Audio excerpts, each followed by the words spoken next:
আমরা চেম্বারে প্র্যাকটিসের সময় বেশ কিছু সমস্যার কথা জানতে পারি। প্রচুর বাবা মা কমপ্লেন করে যে তার বাচ্চাটি ঠিকমতো খাওয়া দাওয়া করছে না, কিংবা বাচ্চার ওজন ডাক্তারবাবু খুব বেশি বাড়ছে না, কিংবা ডাক্তারবাবু বাচ্চা না খুব ঘন ঘন সিক হচ্ছে। তো এর একটা অন্যতম কারণ হচ্ছে যে ও ব্যালেন্স নিউট্রিশন পাচ্ছে না।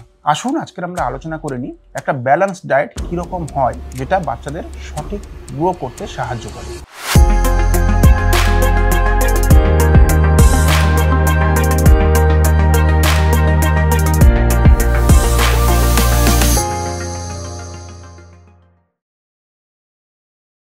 নমস্কার, আমি ডক্টর তৃষ্ণেন্দু মণ্ডল, শিশু চিকিৎসক, কলকাতা, ওয়েস্ট বেঙ্গল, ইন্ডিয়া। বাচ্চারা ইউজুয়ালি খুব ফাসি ইটার হয়। ওরা না কিছু কিছু খাবার পছন্দ করে এবং কিছু কিছু খাবার খুব রিফিউজ করে। খুব চেষ্টা করেও আমরা জোর জবরদস্তি করেও খাওয়াতে পারি না। এটা কিন্তু বাচ্চাদের কোয়াইট নর্মাল হ্যাবিট।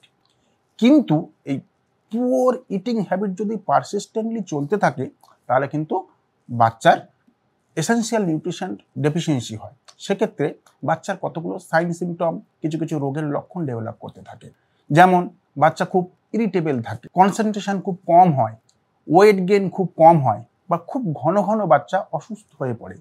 এবং যদি এই নিউট্রিশন ডেফিসিয়েন্সি পারসিস্টেন্টলি চলতে থাকে, বাচ্চার ডেভেলপমেন্টাল মাইলস্টোন কিন্তু আস্তে আস্তে পিছিয়ে পড়তে থাকে। তো সেক্ষেত্রে একটা ছোট্ট বেবিকে বা একটা বাচ্চাকে কিন্তু একটা ব্যালেন্সড নিউট্রিশন দেওয়া খুব দরকার।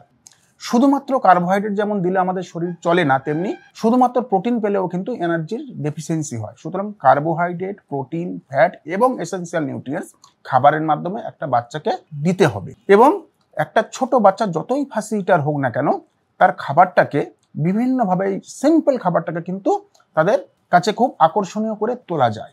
যেমন ধরুন শুধু খিচুড়ি দিলে, যেখানে নুনের পরিমাণ নেই বা নুন খুব কম আছে, একটা বাচ্চা খেতে চায় না।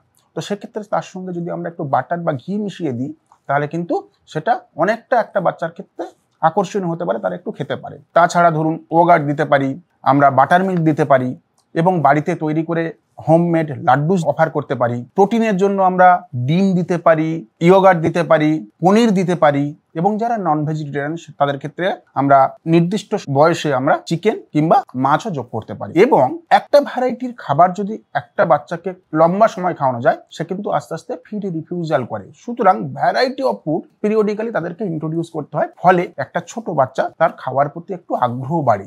একটা জিনিস মনে রাখতে হবে, একটা ছোট্ট বেবিকে জোর করে বেশি পরিমাণ খাওয়ানোর থেকে variety of food, nutrition reached food যদি আমরা অল্প পরিমাণ ফ্রিকোয়েন্টলি দিই, সেক্ষেত্রে বাচ্চার কিন্তু ব্যালেন্স নিউট্রিশন অনেকটা মেনটেন করা যায় এবং নিউট্রিশনাল ডেফিসিয়েন্সি থেকে একটা বাচ্চা রক্ষা পেতে পারে। আপনার যদি এই বিষয়ে কিংবা স্বাস্থ্য সংক্রান্ত অন্য কোনো বিষয়ে কোনো প্রশ্ন থাকে, এই ভিডিওর ডেসক্রিপশন বক্সে একটা লিঙ্ক দেওয়া আছে, সেখানে গিয়ে আপনি আপনার প্রশ্ন করতে পারেন। আমাদের হসপিটালের টিম আপনার প্রশ্নের উত্তর অবশ্যই দিয়ে দেবে।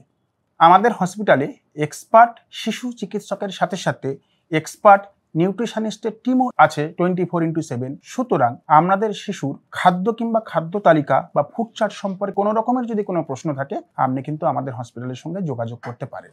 ধন্যবাদ, সবাই ভালো থাকবেন, সুস্থ থাকবেন। নমস্কার।